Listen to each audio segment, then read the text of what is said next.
BRS working president KTR గారు నిన్న chit-chat లో మేము కొన్ని తప్పులు చేసాం, మేము మన తప్పులను సరిదిద్దుకుంటాం, బీఆర్ఎస్ పార్టీని మళ్ళీ టీఆర్ఎస్ పార్టీగా చేస్తామని చెప్పి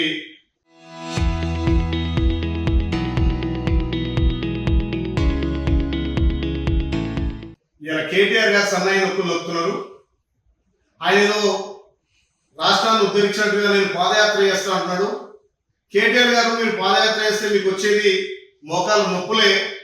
తెలంగాణను నువ్వు, మీ నాయన, మీ బావ మీరందరూ కలిసి దాచుకొని మిగులు బడ్జెట్లో తెలంగాణను అప్ర తెలంగాణ చేసింది కాబట్టి తెలంగాణలో ప్రజలు మార్పు కోరుకున్నారు.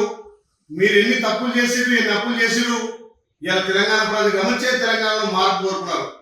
మరి కేటీఆర్ గారు నేను పాదయాత్ర చేస్తాను, దేనికి పాదయాత్ర చేస్తావు? మీరు చేసిన అప్పులు, మీరు చేసిన తప్పులు ఒక్కొక్కటిగా సర్దిద్దుకుంటూ గౌరవ ముఖ్యమంత్రి రేవంత్ అన్న ప్రజాపాలన ద్వారా ఇలా రైతన్నలకు పెద్దపీట వేసి, మహిళలకు పెద్దపీట వేసి, యువతకు పెద్దపీట వేసి తెలంగాణలో సంక్షేమాలు అమలు చేస్తున్నందుకు పాదయాత్ర చేస్తావా?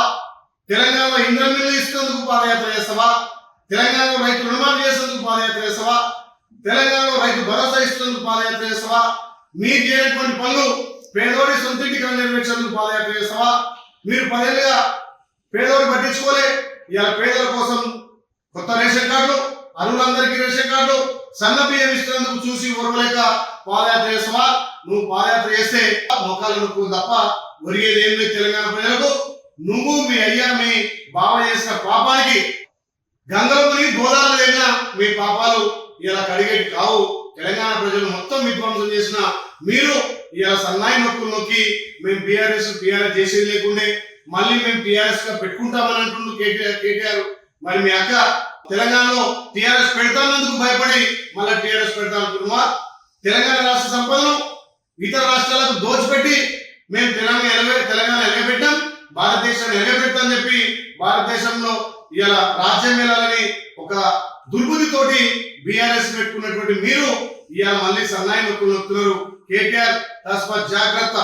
మీరు చేసిన విధ్వంసం, మీరు చేసిన అప్పులు తెలంగాణ గమనించే ఇలా ప్రజాపాలన తీసుకొచ్చారు.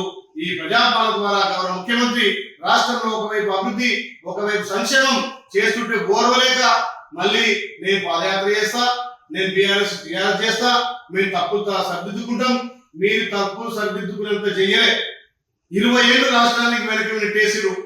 ఈ రాష్ట్ర సంపదను మీ కుటుంబం దోచుకుంది, మీ కుటుంబ సభ్యులే దోచుకున్నారు. మరి దీన్ని తప్పకుండా కక్కాలే. మీకు భవిష్యత్తులో కూడా అధికారం వచ్చేది కల్లా మీ పగటి కలకు కేటీఆర్ ఇంతసేపటికి అధికారం పోయిందని అక్కస్తోటే ఇలా మాట్లాడుతున్నావు. ఏ ముఖం పెట్టుకుని తెలంగాణ పాదయాత్ర చేస్తావు? దానికి రాష్ట్రంలో మీకు ఏం పనులు, అప్పుడు తెలంగాణలో మీరు చేసిన అప్పులు ఒక్కొక్కటిగా సర్దిద్దుకుంటూ సంక్షేమం ఒకవైపు అభివృద్ధి ఒకవైపు ఇస్తుంటే దాన్ని చూసి ఓర్వలేక పాదయాత్ర చేస్తావా?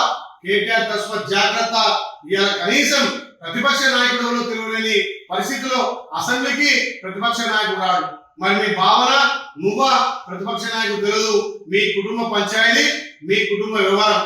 ఇలా మీ బాధలన్నీ తెలంగాణ ప్రజల బాధల లెక్క చూపిస్తుంది తప్ప తెలంగాణలో ప్రజలంతా కూడా ఈ ప్రజాపాలన పట్టం కట్టిరు.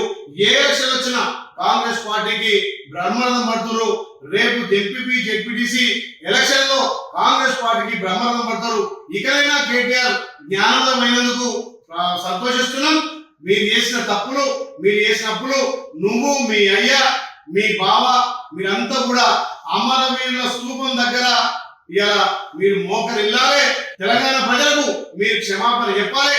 అమరవీరుల స్తూపం దగ్గర మీరు తప్పు నొప్పుకొని ముక్కుకు నేలకు రాస్తే తప్ప తెలంగాణ ప్రజలు మిమ్మల్ని క్షమించరు. మరొకసారి ఈ చిట్చాట్లు, ఈ మాటలు, ఈ దుకాణం కేటీఆర్ బంద్ చేసుకోవాలని చెప్పి ఇలా తెలియజేస్తా ఉన్నా.